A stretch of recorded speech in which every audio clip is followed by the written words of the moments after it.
What's going on, guys? We're back. I'm trying to get these videos out more often, so hopefully we'll be seeing the bookshelf a little more. I got a blanket on. It's cold down here, so don't judge me, okay? All right. But today we got another topic. So the topic of Yahusha and Jesus. Is Jesus a corruption of the true Messiah, Yahusha? No, not exactly. Well, let's figure that out. So basically, what the claim is from these people, they're called Nazarenes or Nazarim. Uh, They believe that the Messiah's true name was Yahusha. It was Yahusha. If you use anything else, you're using a false name, and that therefore you're not actually saved. So that's essentially the premise of the argument. And they'll try to justify how they'll try to justify it in some ways.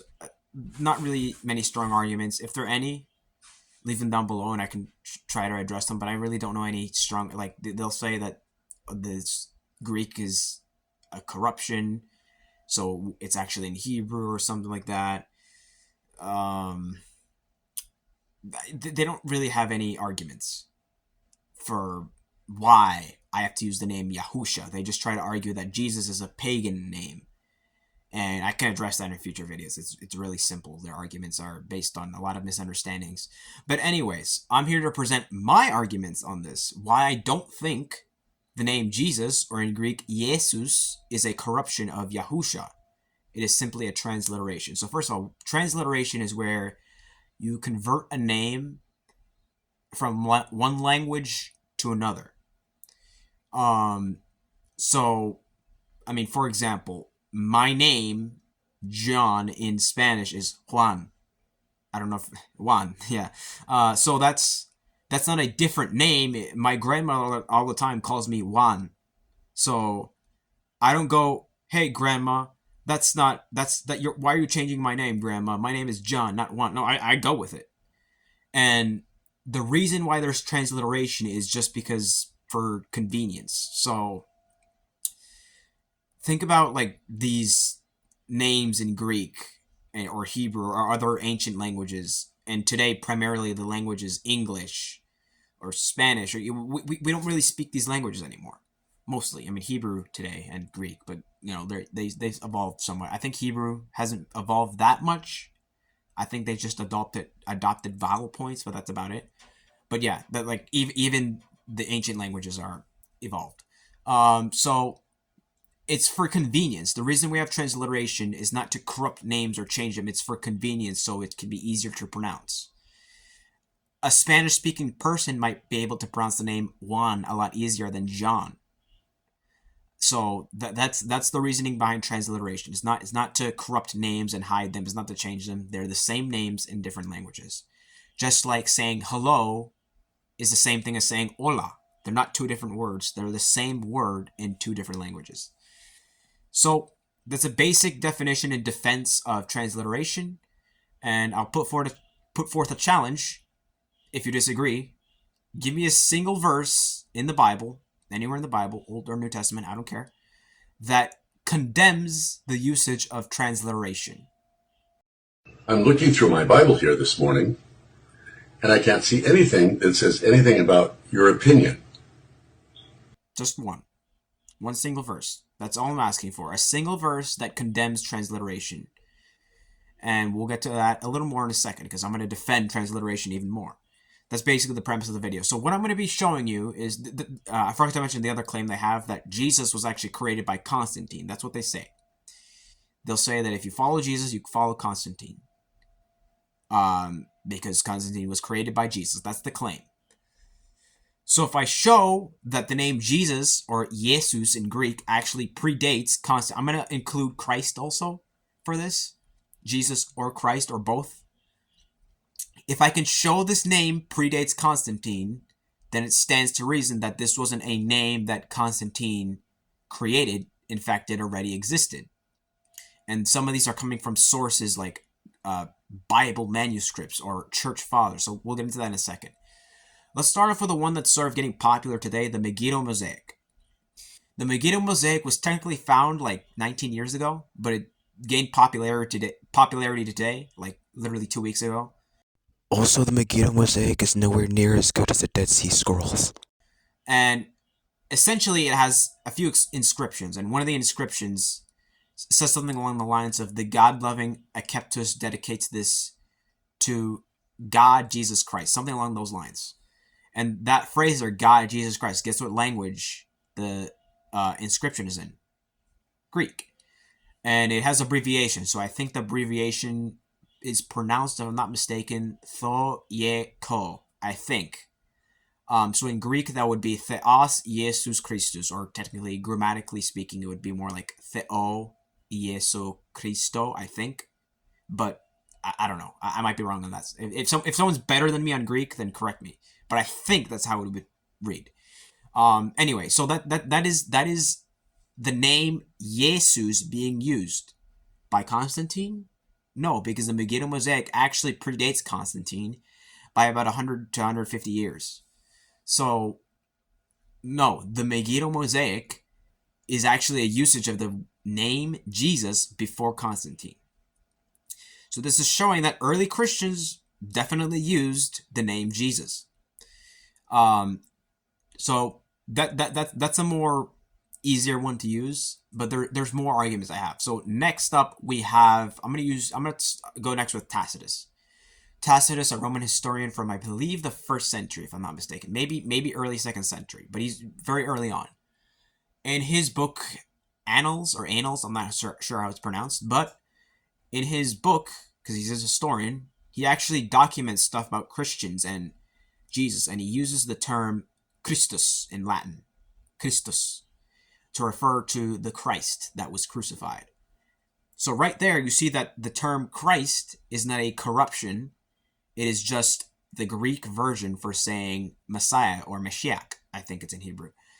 So that is not Tacitus corrupting, that is him writing in his own language. So early Christians were definitely okay with using that. If Tacitus, and we'll get to the enforcement of Yahusha in a second because I have another argument for that.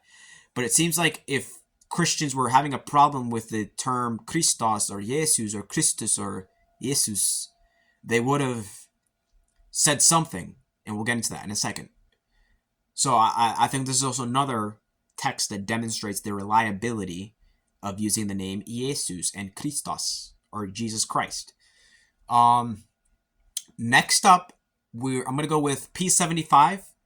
It's a very early Greek manuscript from, I believe it's 175 to 225 AD, around that time period. So it's before Constantine, once again. And this is early on, and this is a Greek manuscript. It's a Greek. So they hate the Greek, but unfortunately, that's what I'm going with. Because that's how I demonstrate the name Jesus. I can't do it with a Hebrew manuscript. So the name Jesus is actually contained in that manuscript. I have written down like 13 times it's used, but I stopped at 13 because I was just like, all right, there's way too many. But what P75 has are many portions of Luke and then many portions of John, and repeatedly use Jesus, Jesus, Jesus, Jesus over and over again. One example is Luke 3:21 off the top of my head. But I don't. I'll put a link probably to like the site I found that puts all its uses, or maybe a picture or something. I don't know. But it is used. Then it used the name Jesus multiple times in that manuscript, which is an early manuscript. Predates Constantine by what? 200 years ish? Not 200 years, more like 150. But it predates Constantine. That is a Greek manuscript predating Constantine containing the name Jesus. So Constantine did not create Jesus. It has Christos as well, I think. Probably. The last thing I want to talk about is Ignatius of Antioch, I think his name is. Correct me if I'm wrong. I hope I don't get that wrong. I think it's Ignatius of Antioch. In his epistle to the Ephesians, he uses the name Jesus over and over and over again. So he has no problem using that name, Jesus. And this is early 2nd century. This is like 110 to 115 AD. He's writing this. So this isn't Constantine's work. This is a church father from the early 2nd century that's using the name Jesus, Christos too. He even uses the as. He uses all the terms that they hate. So that's showing that, number one, early Christians had no problem using these names. They didn't. And number two, this isn't a creation of Constantine. This is a thing that was already practiced. Now, I want to cap off the video with one more challenge.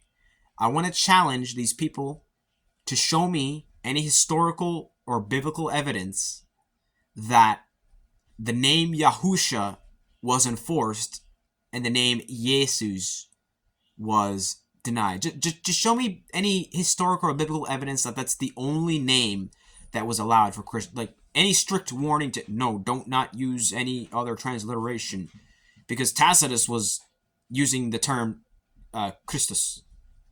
So early on, and church, like I've shown you evidence that the name already existed. So can you show me evidence that this name was strictly prohibited and you're only supposed to use Yahusha?